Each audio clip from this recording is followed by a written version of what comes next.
After you hit subscribe, don't forget to hit the notification bell as well as stay tuned at the end of the video for the question of the day. See ya!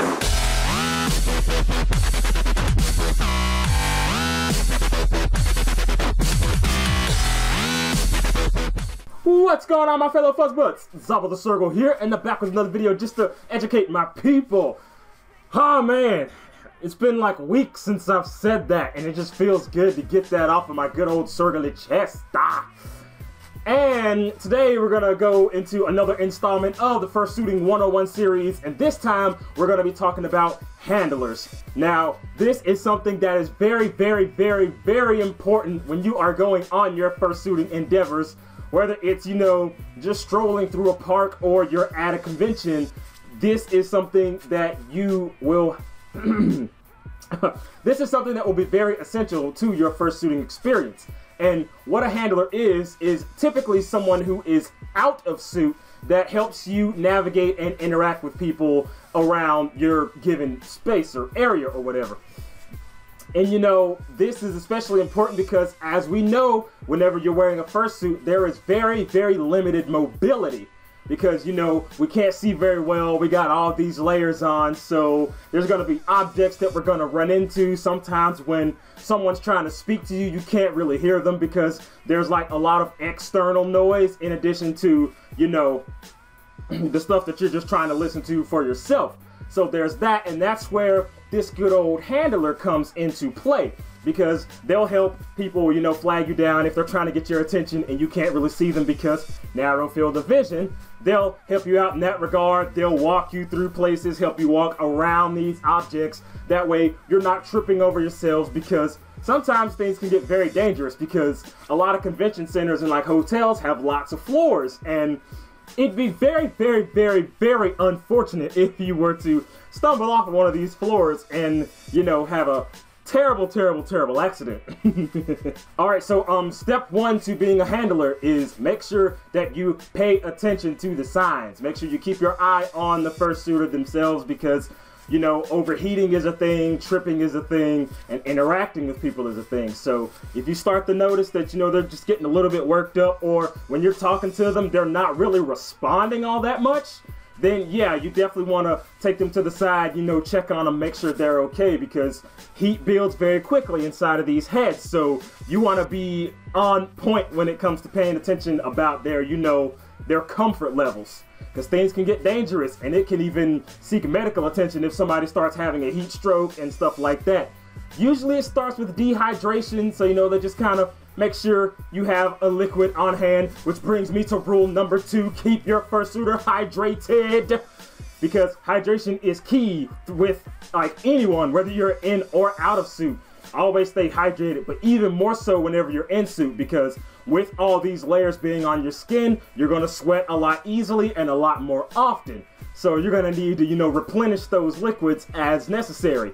And you know, you can get one of those little party straws or whatever. It's just like a really long straw. That way you can put it into the drink of choice, preferably water, because it's easier to hydrate with water than it is to hydrate with literally anything else.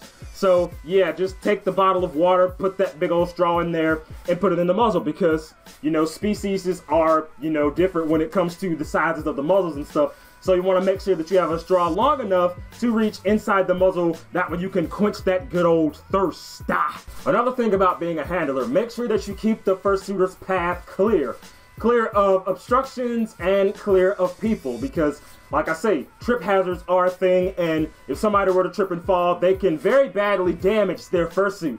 I've had this happen personally, and it's not a very fun endeavor.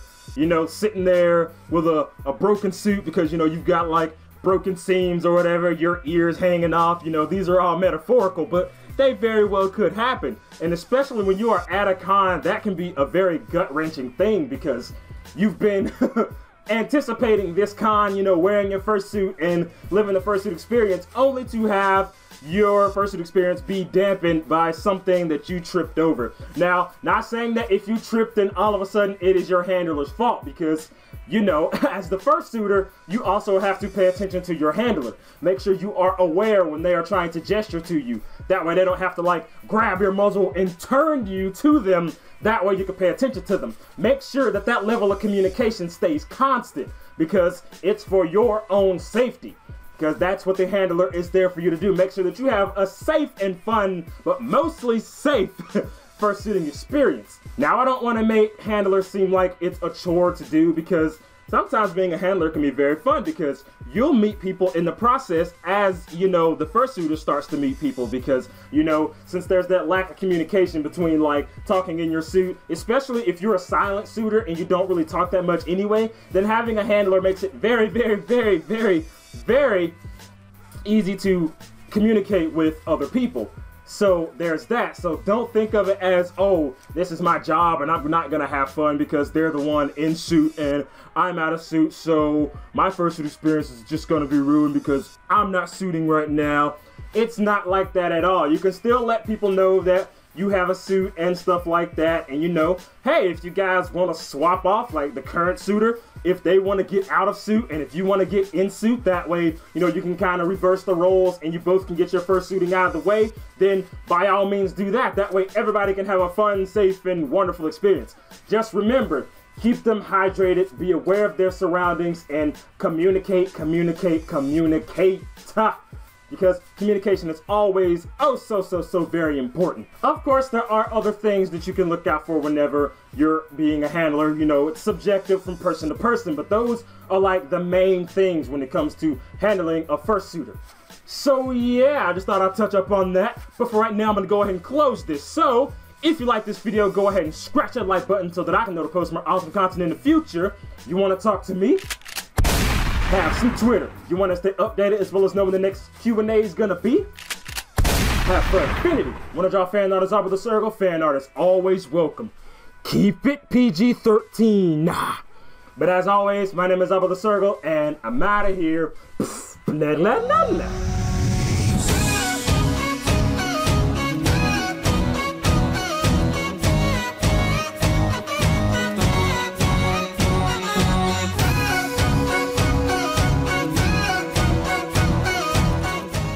Question of the day. Whenever you go to a con, if you've ever gone to a con, do you prefer to be the handler or the fursuiter?